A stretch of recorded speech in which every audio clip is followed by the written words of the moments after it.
Hey friends, welcome back to episode 926 of the Money Girl podcast. I'm your host, Laura Adams. I'm an award-winning author, spokesperson, speaker, founder of The Money Stack. That's my Substack newsletter, and host of Money Girl with over 44 million downloads. You can always connect with me and sign up for The Money Stack at lauradadams.com. If one of your goals is having a comfortable retirement, claiming Social Security benefits may be a key part of your plan. I know it is for me. It's certainly something that I'm factoring into how much I'm saving. The program pays benefits to more than 50 million qualifying Americans who reach a set retirement age, survive the death of a spouse or a close family member, or are disabled. Even if you're decades away from retirement age, understanding how to qualify for Social Security and getting the highest possible benefit is critical. So I hope you'll stay with me. Today, I am really excited to be joined by Bill Rainaldi. He's an author, Social Security specialist, and senior financial services consultant at Security Mutual Life Insurance Company of New York. And he's also the host of the SML Planning Minute podcast. I wanted to talk with Bill about what's going on with the Social Security program, where it may be headed in the future, and how to discern fact from fiction. We hear a lot about Social Security in the news, so I really wanted to, understand what's going on from a specialist. We have a great conversation discussing whether we can count on Social Security for future retirement benefits, what's happening with the Social Security Trust Fund and projected shortages, how the Social Security Fairness Act could affect retirement benefits, if Social Security income will be tax-free for future retirees, factors that have put Social Security in financial jeopardy in the first place, and some potential solutions, how to know what age you should claim retirement benefits, common mistakes you should avoid to get the most out of Social Security, and a lot more. So here's my interview with Bill Rainaldi. Bill, thank you so much for coming on the Money Girl podcast again. It's been a few years, but I'm so happy to be back, Laura. Thank you. Yeah, so you are a specialist in something that really affects all of us, Social Security. Well, I'll say most of us, not all of us. If you have a job where you're not paying into Social Security, maybe, it doesn't affect you if you have a pension. But for the majority of us, we are really counting on some portion of Social Security to make up our lifestyle in retirement. So, it really does affect how we plan, how we think about future expenses, think about what we should be investing in right now to, make up that shortfall. Social Security is not going to cover all of our expenses, and nor was it ever created to be our entire income in retirement. So I would love to hear from you. What's happening? What's happened with Social Security maybe in the past couple of years that people should be aware of and thinking about as they plan? Well, when I talk to consumers about Social Security, they have two basic questions. The first one is, when should I collect? And the second one is it still going to be there? And that's been a bigger focus recently because, they have these two trust funds in Social Security where the money that gets withheld from your paycheck, 6.2% of your pay up to $176,100, that money goes into this trust fund. And that's the money that's used to pay the benefit later on. Now, the problem is that for the past couple of years, the balance in those two trust funds has been gradually dissipating. And as of the report, the trustees' report from last year, the trust fund is expected to expire by the year 2035, meaning they're going to run out of money. Now, some people hit the panic button and say, oh my God, it's not going to be there anymore. Well, that's not quite true. It's still going to be there. If nothing is done between now and then, it's still going to be there. However, there's going to be a reduction in the benefits across the board if they don't fix this problem. And the reduction is estimated right now to be 17%. So starting in 2035, if nothing happens, every Social Security check would be reduced by 17%. Now, that was as of last year's trustees report. There have been a couple of developments this year, 2025, that make the situation a little bit more dicey. First of all, in early January, they passed a new law called the Social Security Fairness Act. And that affects probably about 3.2 million people who are going to get a higher Social Security check. And those are people who worked or are the spouses of people who worked in what you talked about earlier, a non Social Security job. In other words, if you were a state employee, they might have an alternate program that you pay into, a state pension, where they won't pay into Social Security and they would not have had a Social Security benefit. They changed the rules on that. They repealed two provisions to give those people more money. That's good news, certainly, if you're one of those people. However, the bad news is getting back to the Social Security Trust Fund, this is going to drain that trust fund even further. The Congressional Budget Office estimates that because of this change in the law, the trust fund is going to be dissipated 6 months earlier than was earlier projected. So, the next trustees report will come out in a couple of months and we'll have to see what it says. But I wouldn't be surprised if they moved up what I refer to as doomsday by a year. So it'll be even sooner that they have less time to actually fix the problem. The second thing is that a lot of people don't realize that when they pay their income taxes, if you're collecting Social Security, the income taxes that apply specifically to your Social Security benefit that you're collecting go back into the trust fund. So now they're talking about the possibility of making Social Security income tax free. If that's the case, that's going to dissipate the trust fund even further and going to make the situation even worse so that this problem that's off in the distance is going to get a little closer to reality a little bit sooner. And listen, I think both of these ideas, the Social Security Fairness Act and possibly getting rid of income tax on Social Security income, they're great for what they do. But you got to understand that there's a much bigger problem that they're actually making worse by doing those two things. If they do both of them, it's really going to have an impact, and it's really going to make them move more quickly on the bigger problem, which is the funding of those benefits. Let me ask you a question. Recently, and I don't like to get too political on this show, but Elon Musk called Social Security a Ponzi scheme.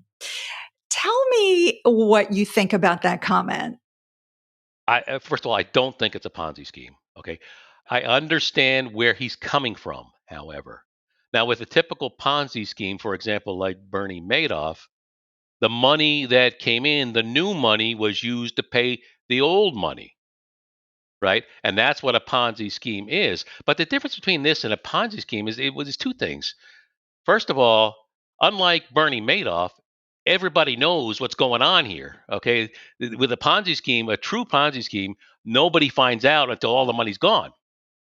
That's the first thing. The second thing that's different between this and what is traditionally known as a Ponzi scheme is the fact that the government has the ability to raise taxes.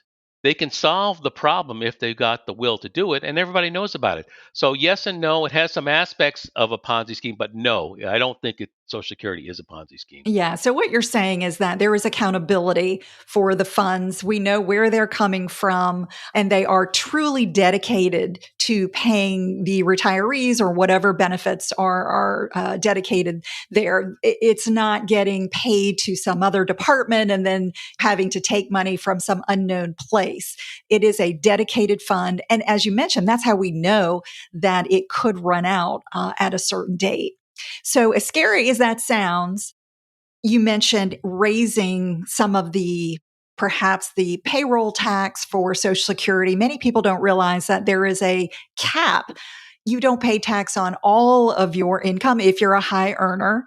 That raise could certainly fund, more of the recipients. So, do you think that might be the solution, simply raising the payroll tax, or maybe are there a combination of solutions that could help this doomsday problem, as you said? Well, I'll tell you what, Laura. I think a lot of people don't realize that we have faced this before in our past. Back in 1983, right now that the combined trust funds have about $2.7 trillion in it. Back in 1983, they were in within 6 months of going to zero on that trust fund. So they had to come up with a long term solution. And the long term solution that they came up with is a combination of what you just talked about, raising the payroll taxes. In this case, they raised a percentage. And then also another option, which is raising full retirement age. Now, I must say that when they raised full retirement age, the problem with doing that is that people refer to that as a benefit cut. And that, I mean, technically that is true. When you raise full retirement age, it is a benefit cut across the board. But those are the two options, raising the tax or cutting the benefits. But when they raised full retirement age back in 1983, it was so gradual as to hardly even be noticeable. I mean, the thing is, they raised it in 1983. Here we are all these years later. That change still has not been fully implemented yet. It will be 2027 when full retirement age for workers will be age 67, which was their original intent. It took them over 40 years to get that up there. So you can see that really didn't do much. And they did it in such a way as to not offend too many people, because the people who were paying the brunt of that were all young kids at the time, and they didn't even care. Nobody cared about them at that point. So really increasing the tax back then was the primary strategy that they used. And I would argue that right now it's the most likely at this point, just because it's probably the easiest to sell. Right. Yeah. It is an interesting dilemma, and it really is going to depend on the political capital of the folks that are in charge of this, how much they feel empowered to make these changes. I mean, how do you think we got here in the first place? Is it because people are that we just have a larger population that is collecting the benefit? Is that part of the issue, or are people paying in less because salaries are lower? What is the kind of the problem why are we facing this problem to begin with? Well, I think there are two things I would point out. First of all, getting back to the concept of raising full retirement age, understand that when Social Security first started back in the 1930s, full retirement age was 65. By 2027, it will be 67. Now, what do you think has happened to life expectancy in the past 80 years or 90 years? It's gone up by more than just those 2 years. So, yeah, I mean, I think a bigger percentage of the population is collecting Social Security, and that's one of the reasons we're in the position we are now. Another one, which doesn't get a lot of press attention, I don't think, but not as much as it deserves, is the fact that with these Social Security trust funds, with the $2.7 trillion, by law, since the beginning, they've only been able to invest in one thing and one thing only, and that's non marketable government securities, basically treasury bonds. And over the years, I mean, you remember what it was like a few years ago, what interest rates were. These things pay a market interest rate, and when interest rates are very low, the return on the assets in the trust funds is also very low. If they had, and this is just speculation on my part, but I think if they had allowed back then the trustees to kind of treat the trust fund almost like a college endowment, where you spread the money around some, put some money in equities, some money in corporate bonds, maybe some alternative investments and stuff like that, they would have gotten a better return on that money, and we might not be in this position today if they had been a little bit more aggressive, I think, in investing that money. But by law, they can't, right? By law, they can only buy government bonds. Okay, so low returns, more people collecting longer, all of these things are just contributing to the problem. And as you said, we have, other things that are going to affect it as well if we don't make some serious changes. I mean, if you were in charge of this Social Security trust fund, what do you think would be maybe the easiest, least painful solution that we could begin maybe within the next few years to kind of turn this around? First of all, to me, it's almost comparable to saving for your retirement. If you save for your retirement and you decide to start when you're 60 years old, you're going to have a big problem, don't you think? You'd be much better off starting at age 30 or whatever it is.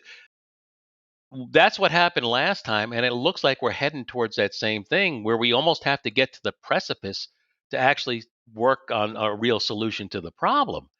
If we start as soon as possible, it becomes easier to solve that problem. So that's the first thing I would do is I would move right away. In addition to that, you can make an argument for the idea that Social Security withholding taxes only go up to the current value is $176,100.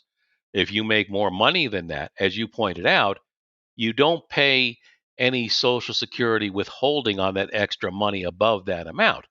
Now, you don't get a retirement benefit either, do you? You just don't. So if you think of it as a retirement plan, that's a little bit of an issue. But I think increasing the amount you pay above that would be the quickest and easiest way to solve the problem. I think, and also you have to look at longevity as well. As people are living longer, they're spending more time collecting Social Security, right? And a lot more people, it seems to me now, a lot more people are living well into their 90s and they're collecting Social Security for 30 years. I don't know if that was ever anticipated. So I think you could make a case for also increasing full retirement age from something beyond age 67 as well. Yeah, when you think about Social Security as a lifetime guarantee of income that is adjusted for inflation, it is an incredibly valuable benefit. It's something that people would be incredibly fortunate to have a pension, that gave them a lifetime guarantee with inflation adjustment. I think a lot of people really underestimate, its value and what it is, and kind of just feel like, hey, I've paid in and I'm deserving of this, without really thinking, okay, I would have to have probably several $1,000,000 in an account today to generate that kind of income, for life. It is just something that maybe we don't appreciate because we're just sort of used to hearing about retirement benefits, and it's just coming to you. Maybe the government really needs to also sort of explain what folks are getting from this, trying to make people understand, the real value of it. And as you said, maybe asking people who are high earners to pay in a little bit more. As you mentioned, it's not going to increase their benefit per se, but perhaps those who can afford to pay a little bit more, we raise that cap so that it is something that's kind of distributed a little bit more for everybody. Those who are lower paid throughout their career are definitely getting more out of Social Security, right, as a percentage of, let's say, a replacement of income. So lower income folks do get, an incredibly good benefit from it. And then that decreases a little bit in terms of a percentage of income as you earn more. Maybe there is an opportunity to let folks that are very high earners opt out, or if people are not even really in a position where they're ever going to need that income, making that an option for folks who are very high income, kind of just saying, hey, if this is your annual income above $1,000,000, you're going to become ineligible for this benefit. I mean, do you think something like that could happen as we sort of think about how valuable this benefit is to somebody who may not need it? Well, that's something I've looked at, Laura. And first of all, I want to emphasize something you just said, which is those cost of living adjustments that you get with Social Security are critical, particularly for lower income people. Now, means testing of Social Security benefits, just keep in mind that if you said, for example, if you make over $1 million a year, you would have to forfeit your Social Security benefit. That sounds like a good idea. The problem is with this that even if you maxed out your Social Security, let's say you paid the full amount, the maximum amount you could for 35 years, and you waited till age 70 to start collecting. Under those circumstances, I think the maximum benefit you can get out of Social Security is somewhere between $60,000 and $70,000 a year. And the average benefit, of course, is much, much less than that. But that's the issue right there. If you said to people who make $1 million a year, you have to give up your benefit, that's all well and good. The issue is that I'm not so sure how effective that would be, simply because the number of people who would be giving up that benefit is relatively small, and the amount that they would be giving up is a lot for most people, but small relative to this Social Security trust fund, which, as I said, has $2.7 trillion in it, and we're talking about giving up $60,000 or $70,000 a year per person. You'd have to have a lot of people to have a real impact that way.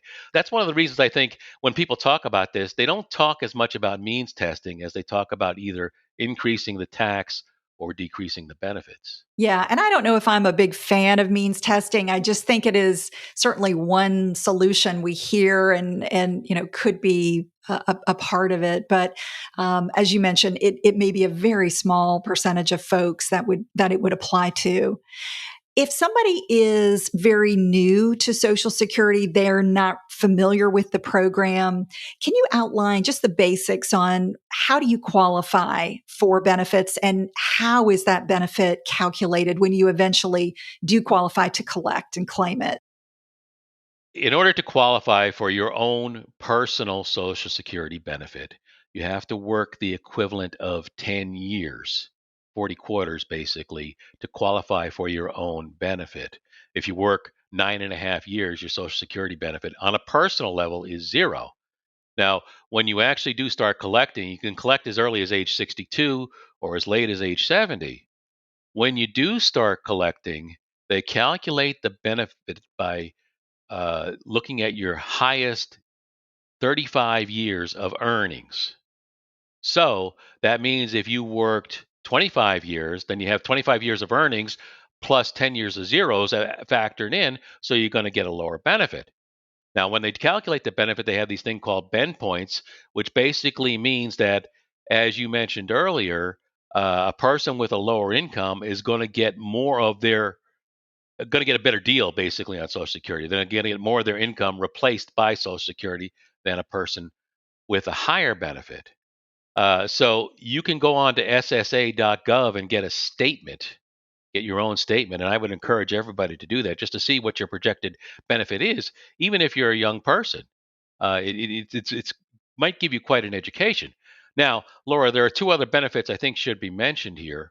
The first one is what's called a spousal benefit. So if you are married and you personally don't qualify for a benefit, or you have a very small benefit, you can still get up to half of your spouse's benefit when it's time for you to collect. And then a really big factor that most people don't consider is a survivor benefit. For a married couple, the survivor benefit, once you get past a certain age, is basically the higher of the two benefits.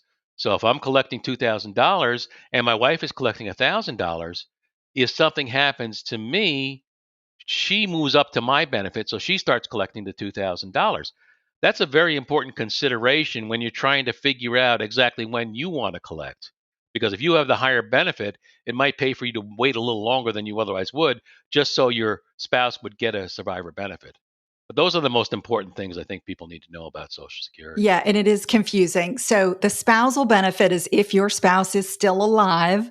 The survivor benefit is if they are not alive. So it is confusing, and there is a lot of complexity there. But as you mentioned, if a lot of people do have that strategy. Let's claim the lower earning spouse's benefit first, wait and collect the higher earning spouse's benefit later, maybe waiting to age 70, because then that surviving spouse is going to be eligible for a higher benefit. And it's a significant difference, right? I mean, we're talking about 25% more in benefits if you wait to age 70 than if you're claiming. Is that from full retirement age, or would that be from early retirement? Yeah, basically, it's if you let's say your full retirement age is age 67. If you collect go back and collect at age 62, your benefit's going to be reduced by 30%. So if my $2,000, it's going to be less than that. If you wait longer, it's 8% per year increase for every year you wait. So in my case, collecting at age 67, that would be 24% more money you would get by waiting. And one of the things that people have to consider is not only their own longevity, but their cash needs, of course, and their spouse's longevity. And unfortunately, it's gotten so complicated, Laura, that there's a lot that you need to a lot of factors that go into it. But basically, yeah, the longer you wait, the more money you're going to get up until age 70, and you would never wait past age 70 to start collecting. Yeah, so beginning to draw from your own retirement funds, perhaps if you decide to retire at 65, maybe you say, well, I'm going to pull from my own retirement funds for 5 years and let that Social Security kind of cook and give me the higher benefit at age 70. But as you mentioned, it really does depend on what's happening with your finances, your spousal needs. What are your goals? Do you have a legacy that you want to leave? All of these things really play into it. So it does, I think, it does warrant getting some very specific guidance and help.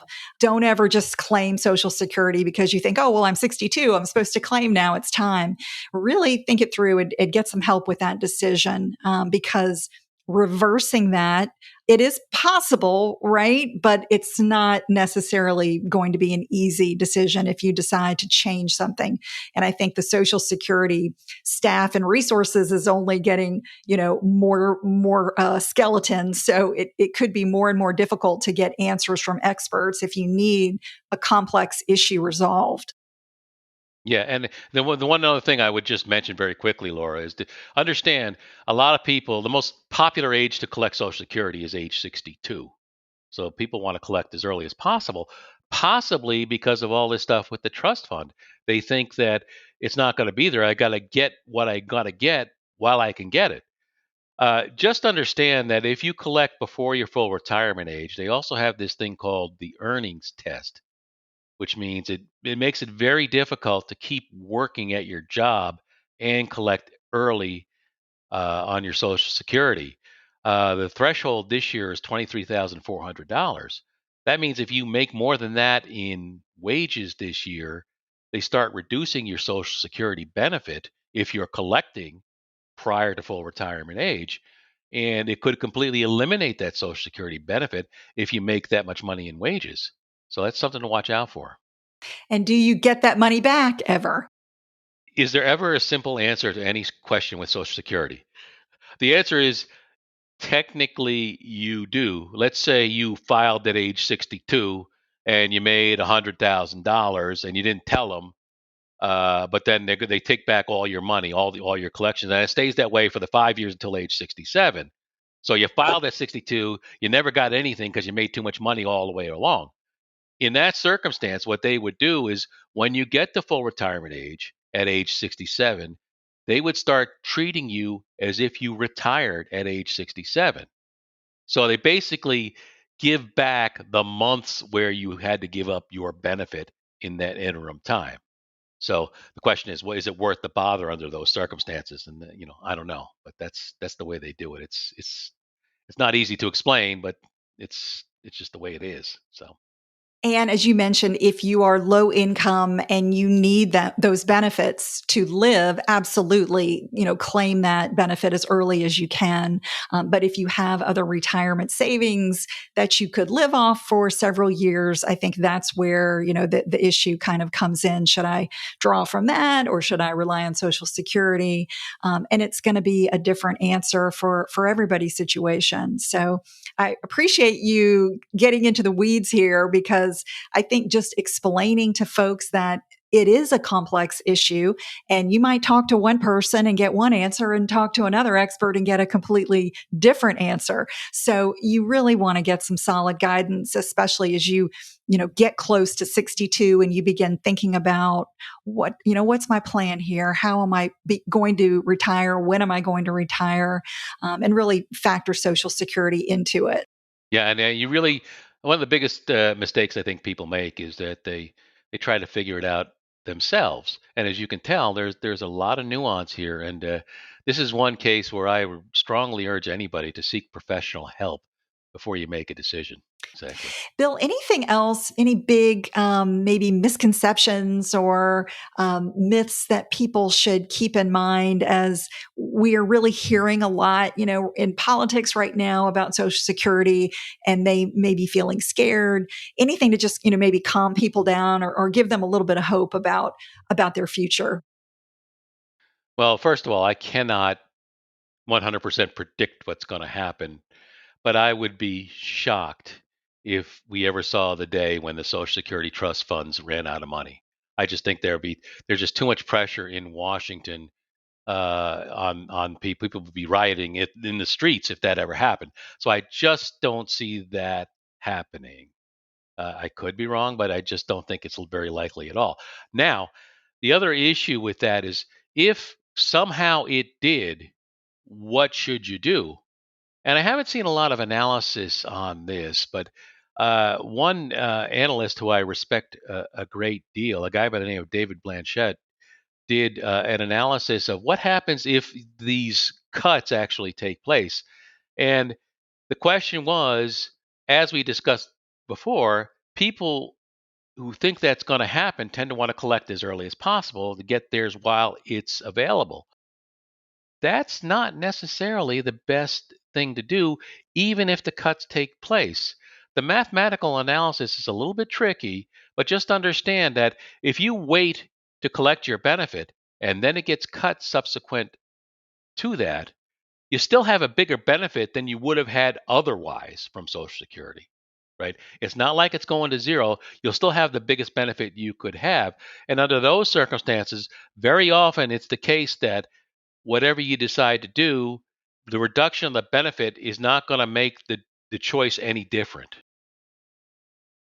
So I hope that makes sense. Just keep that in mind. Just stay the course is probably the best recommendation I can make to anybody right now. Yeah, that's great. That's great advice. And I agree with you. I really can't see it being cut. There are just too many people who are collecting, and the folks who are some of our most vulnerable in our society. So, it's very difficult to see how someone who had paid into the system throughout their whole career could be put in jeopardy. I think it's probably more likely that the younger people today, could see some changes in terms of, as you mentioned, raising the retirement age, raising the cap or the tax for those who are still working. So, but we don't know. And it politics changes, and we have different people in and out, and different people in Congress that have different ideas and opinions, and constituents that want certain things. So, what may happen in the next couple years could completely change, in the years after that. So if you are on the cusp of claiming, I think, again, it just comes down to figuring out what's best for you. But if you've got decades to go, I think it's too soon to worry. You really just kind of have to understand that the program is well funded and can be easily more well funded with just a few very simple tax changes. Exactly. Couldn't have said it better. Bill, thank you so much. This is a really complex topic, and I appreciate you bringing your expertise just to chat it through. And if you've got any resources or any place you'd love listeners to go, let us know if there's some place you'd like them to connect with you. I am an employee at Security Mutual Life in Binghamton, New York, and we have our own podcast where we talk about a lot of these things. It's called the SML Planning Minute, and I think that's a great place to connect because we talk about a lot of subjects, not just Social Security, but it's only anywhere between 5 to 10 minutes a week. Just a quick consumer-oriented podcast that I think people might enjoy. Terrific. What kind of topics do you cover? Well, let's see. Uh, we cover, for example, are these the good old days?